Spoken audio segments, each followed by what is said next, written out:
Bueno, ya con nosotros Edgardo Moreno, periodista político y también gerente de Radio Mitre. Con él nos vamos a ocupar de temas nacionales, pero también ocasionalmente de la provincia y de la ciudad de Córdoba, ¿por qué no?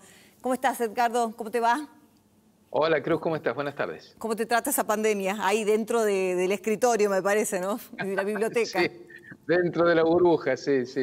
Claro. Así es, ¿eh? Vos decías que vamos a tratar algún tema de Córdoba, efectivamente. Exacto. Es así, porque charlamos un poco con la producción, que la pandemia y el proceso sobre todo de salida de la cuarentena, esta flexibilización gradual que se está haciendo y lenta, y muy lenta, la salida hacia la actividad económica y de la actividad social normal, va dejando algunas cosas un poco como modelos de aprendizaje, de cosas nuevas que han cambiado y que probablemente se van a mantener con esas transformaciones por lo menos un tiempo prolongado. Una de esas cosas es tratar de ver algunos escenarios. La cuarentena es una medida que se impuso desde el nivel nacional, que es una medida homogénea, porque es la misma para todo el territorio nacional, pero para escenarios muy heterogéneos, porque cada provincia tiene una realidad muy distinta. Y esto fue descubriéndose a medida que se iba desarrollando el proceso de la cuarentena.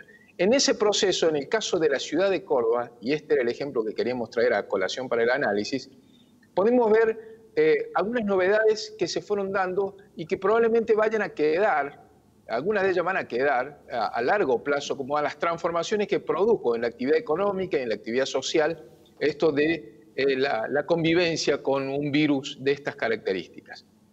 Concretamente, la historia de la ciudad de Córdoba era la historia de representantes, intendentes, concejales votados por la representación popular, que cuando llegaban al ejercicio del poder siempre se encontraban de alguna manera atados de manos por, diríamos, tres grandes corporaciones sindicales con un poder muy fuerte de presión, de lobby y de capacidad de bloqueo sobre la acción municipal. Esas tres corporaciones son el Sindicato de Municipales, la UTA, o sea, el Sindicato de los Choferes de Transporte Público, y el SURBAC, los recolectores de residuos.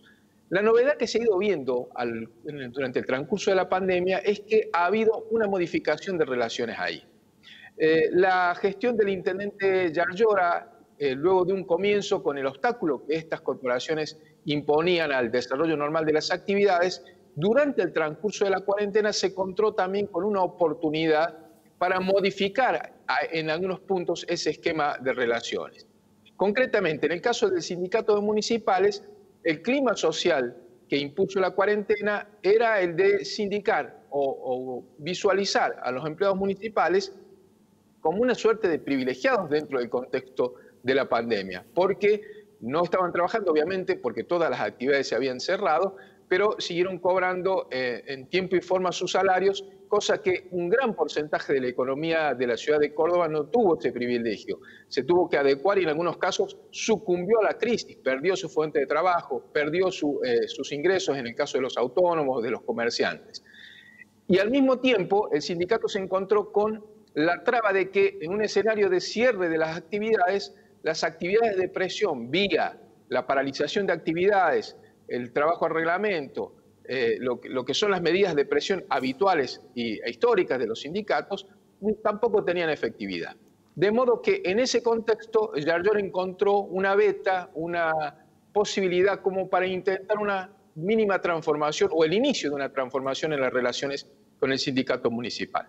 También con la incorporación de los servidores urbanos que durante el transcurso de la pandemia realizaron algunas tareas que son en algunos casos propias de los empleados municipales con un nivel de eficiencia y de una prestación beneficiosa para la sociedad que también acentuó ese contraste. Lo que vimos esta semana que concluyó fue la evolución con otra de las corporaciones que se vinculan al municipio, que es la UTA, la de los choferes de transporte público. Acá también hay cambios que han sobrevenido con la pandemia y que no sé hasta qué punto van a poder seguirse manteniendo en el esquema anterior. Ha hecho crisis la economía del subsidio a los servicios públicos. Este problema del transporte no se dio solamente en Córdoba, se ha dado prácticamente en todas las ciudades y en los centros urbanos del país, y en algunos casos con mayor gravedad, sobre todo en los centros del interior, donde el transporte de colectivos es la principal vía de transporte que tiene la ciudadanía. No es así el caso de la ciudad de Buenos Aires, que cuenta con el subte, subsidiado obviamente por el esfuerzo del resto del país. Lo concreto es que la crisis de la economía de los subsidios generó que también la disminución de las prestaciones del servicio, que era de interés de las autoridades sanitarias para que disminuir los vectores de contagio, también imposibilitó que la medida de paro, que es la habitual medida de protesta que utilizó hasta en el abuso la UTA, disminuyera su efectividad. También en este caso la UTA, pese a que no tenía el privilegio de los empleados municipales de cobrar el sueldo con la comodidad de los empleados estatales, sí pagó el precio de haberse enemistado durante muchos años con la opinión pública, con sus paros salvajes, intempestivos, esos paros que empezaban a cualquier hora, por tiempo indeterminado, sin ningún respeto por el usuario. Lo concreto que en esto también se forzó un escenario de diálogo y vamos a ver hasta dónde consigue Yarlora que esto se mantenga con un esquema de normalidad. Bueno, pero en esto la clave es que lo de los subsidios como antes tampoco va a poder continuar por las restricciones de la crisis económica. Bueno, me preguntabas, Cruz. Sí, no, una necesidad evidente de poner en orden las finanzas. Aprovechó también la pandemia para hacerlo, bajo justamente ese nombre, el de la cuarentena, el de la necesidad de reorganizarse, pero también no hay duda de que tiene un apoyo político del gobierno provincial que no lo tuvo ningún gobierno municipal en épocas anteriores, que me parece que era el empujón que le faltaba justamente para hacer cambios tan grandes como los que ha hecho en poco tiempo también, ¿no? Sin lugar a dudas, sin lugar a dudas. Es muy importante que estén alineados los planetas, ahí las tres jurisdicciones, nación, provincia, municipio, en un mismo objetivo. Muy pocas veces se alinearon los planetas, casi nunca en el caso de la ciudad de Córdoba. En algunos casos por posiciones políticas disímiles. Bueno, en este caso, por lo menos provincia y municipio estuvieron alineados. Mestre en su momento tuvo la oportunidad de tener la presidencia arriba en la misma línea de coincidencia política, pero esto nunca pudo cuajar en poner en caja completamente el problema de la UTA. Fue por un tiempo y después de un conflicto muy, muy grande y prolongado que hubo en la ciudad. Esperemos que este alineamiento de planetas dure y alcance para que la reforma sea estructural. Pero hay que ir pensando que el transporte no va a volver así como estaba antes, entre otras cosas por las características de la situación social después de una peste como la del coronavirus, con los problemas de distanciamiento y con las obligaciones de distanciamiento que genera. Esto es un impacto muy fuerte en las economías de las empresas de transporte y también porque la caja del Estado para subsidiar los servicios está prácticamente exhausta. No solo este servicio, todos los servicios. Y si no se han visto problemas graves todavía en otros rubros es porque todavía estamos con la olla a presión de servicios congelados y de precios de combustibles congelados, que en algún momento eso se va a tener que sincerar y no va a ser por una vía pacífica para el bolsillo del usuario, sin lugar a dudas, ¿no? Bueno, y hablando justamente del bolsillo, brevemente te voy a pedir que me hagas una descripción de en qué momento se encuentra el arreglo de la famosa deuda, ¿no? Porque siempre pareció existir un plan por un intento de arreglar esa deuda y no un plan económico para arreglar el resto del país, bueno, que lo estamos sufriendo, ¿no? Pero ¿en qué momento estamos? Bueno, en el caso del gobierno del presidente Fernández, el tema de la deuda es el del huevo y la gallina.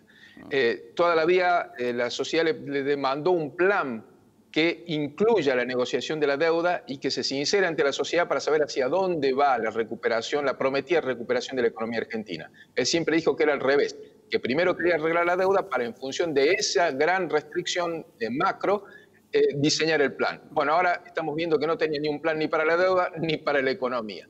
Crucemos los dedos, porque otra cosa no se puede hacer, de que finalmente haya un acuerdo con los acreedores externos, porque después falta todavía la negociación con el Fondo Monetario y después de la negociación con el Fondo Monetario, el inicio de la reconstrucción de la economía. Es un proceso muy largo, muy forzado para la economía argentina y realmente se dice que están cerca ya de un acuerdo con los acreedores, porque luego de las frustraciones que fueron las diferentes ofertas del ministro Martín Guzmán, ya los números de los bonistas privados y los de la oferta argentina están un poco más cerca. Faltan las condiciones jurídicas. Los acreedores quieren condiciones jurídicas un poco más favorables que las que habían negociado con Macri y Prat Gay en el 2016, porque tienen temor de que Argentina vuelva a hacer lo que ya ha hecho muchas veces en su historia, que es declararse en default, en cesación de pago, un pagadíos de la deuda estándar.